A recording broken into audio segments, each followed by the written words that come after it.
আমরা কোনো অপরাধমূলক কার্যকলাপকে বরদাস্ত করব না। যত বড় নেতাই হোক, আইনের বাইরে কেউ কোনো কিছু করতে পারবে না। ঠাকুর এক আসনের আমার প্রিয় ভাইয়েরা, আমার বিএনপি মূল দল, ছাত্রদল, যুবদল, স্বেচ্ছাসেবক দল, মহিলা দল, কৃষক দল, শ্রমিক দল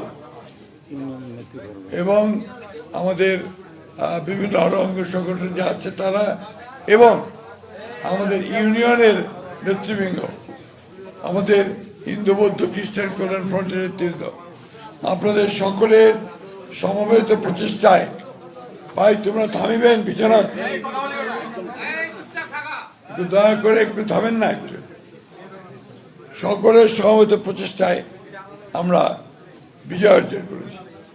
কিন্তু প্লিজ এই বিজয়টা আরো সুদৃঢ় করতে হবে, আমাদের সংগঠনকে আরো শক্তিশালী করতে হবে যেন ভবিষ্যতে আমরা আরো বড় বিজয় অর্জন করতে পারি।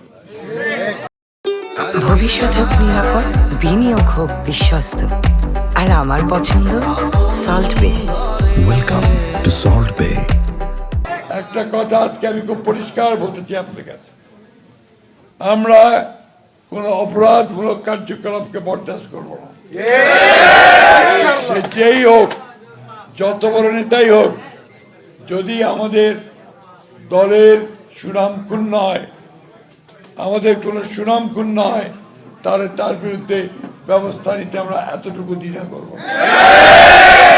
কথাটা আমি এই জন্য বলছি যে আপনারা মনে করতে পারেন যে আপনারা জিতেছেন, এমপি হবেন, সরকার গঠন করবেন, যা খুশি তাই করতে পারবেন, এটা করতে পারবেন না। আইনের বাইরে কেউ কোনো কিছু করতে পারবেন না।